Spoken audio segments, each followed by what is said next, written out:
घोषणा किया था इस एरिया के जितने भी संत थे सब नाराज हो गए, विरोध करने लगा और आज भी विरोध करता है।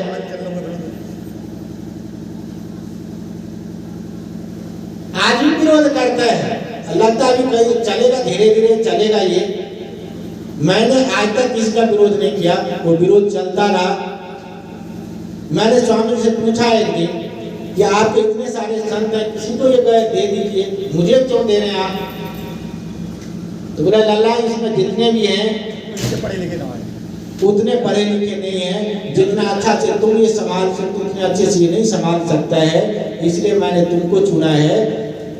और तुम इस जन्म में, पिछले जन्म में तुम मेरे साथी थे, किसी कारण से तुमने जन्म जो है जो कहीं और लिया था, मैं कहीं और ले लिया था, मैं तुम्हारा इंतजार कर रहा था, तुम अब आ गए हो, मेरी यात्रा का समय हो गया।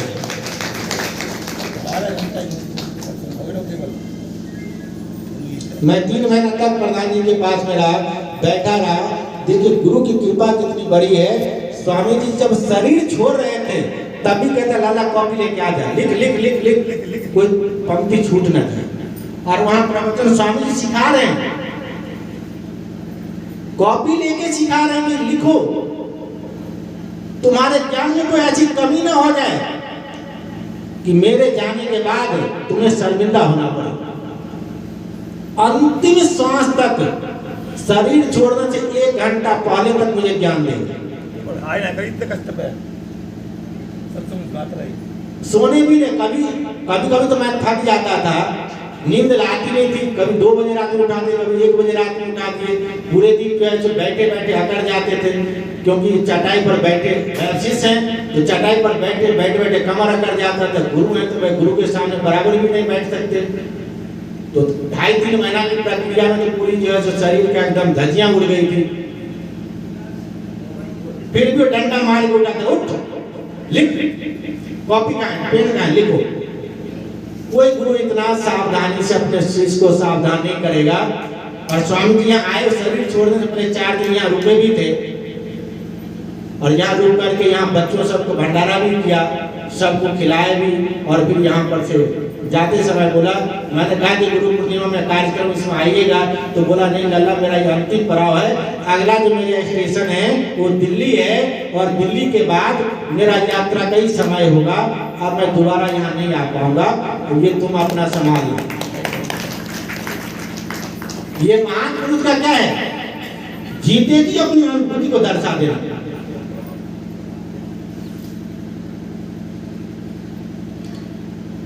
तो ये संत गुरुजन की कृपा है। जब आप साधना करेंगे, जब आप भजन करेंगे, मैं हमेशा कहता हूँ कि ध्यान कीजिए, साधना कीजिए। वैराग जरूरी है। वैराग का मतलब है कि एनर्जी का स्टोर हो जाना। जैसे मैंने भंडारा किया, देखिए दान आ गया, दान यहाँ पड़ा हुआ है। अब ये दान मेरे पास जो आ गया है, अब ये दान को अगर मैं अपने पास रखता रहूंगा, ये या तो सड़ जाएगा या गल जाएगा। इसको हमें खर्च करना है।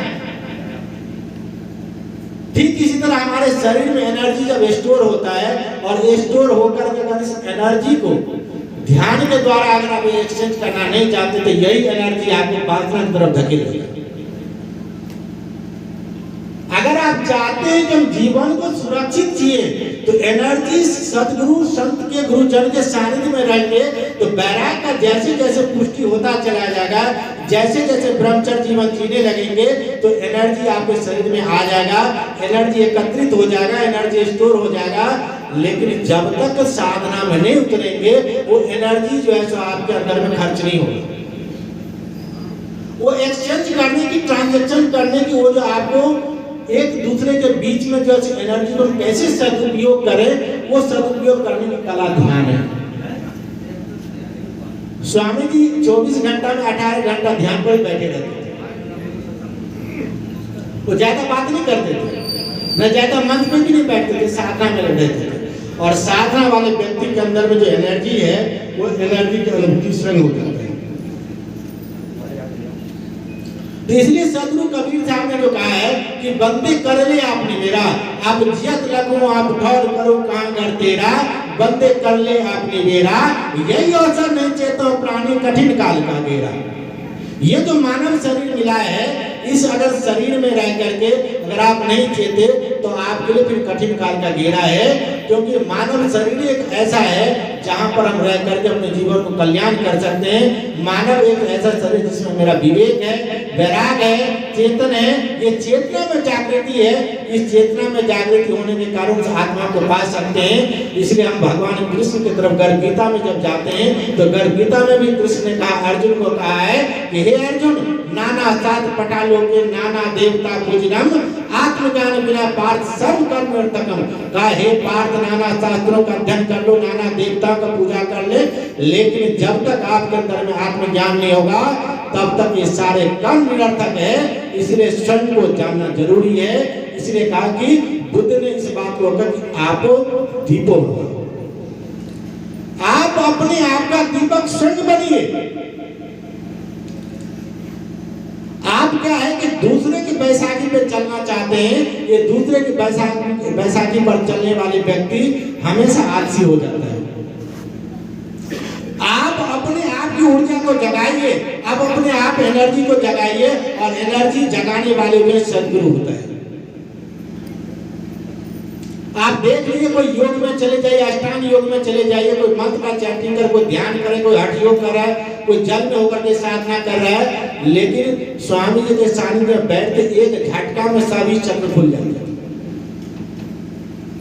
ये क्या था? ये जितने भी हैं आपके शरीर का ज्वाइंट है, सब चक्र है, ऋग्वेद को पढ़ेंगे 184 चक्र है। इसी को पतंजलि ने 8 चक्र बताए हैं।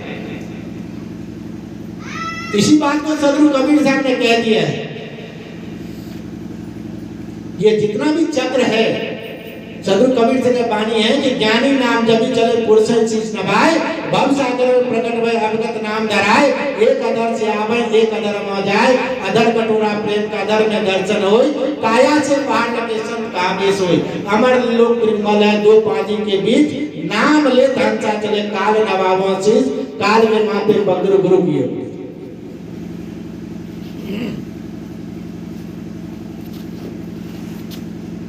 तो ये जो सदगुरु कबीर